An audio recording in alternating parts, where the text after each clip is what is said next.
Hello guys, in this video, I will show you how to use Umingle on iPhone. Umingle doesn't have an official app yet, but you can still install and use the web app. I already made a tutorial about that on my channel.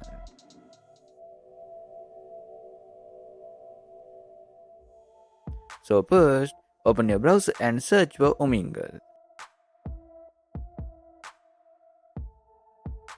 Then go to the official website and you will see this interface.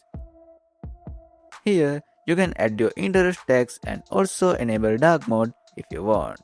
After that, tap on text or video. I will choose video.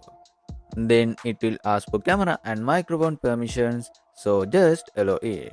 Then tap start and now you can use Umingle on your iPhone. I hope this video helped you, so don't forget to like and subscribe.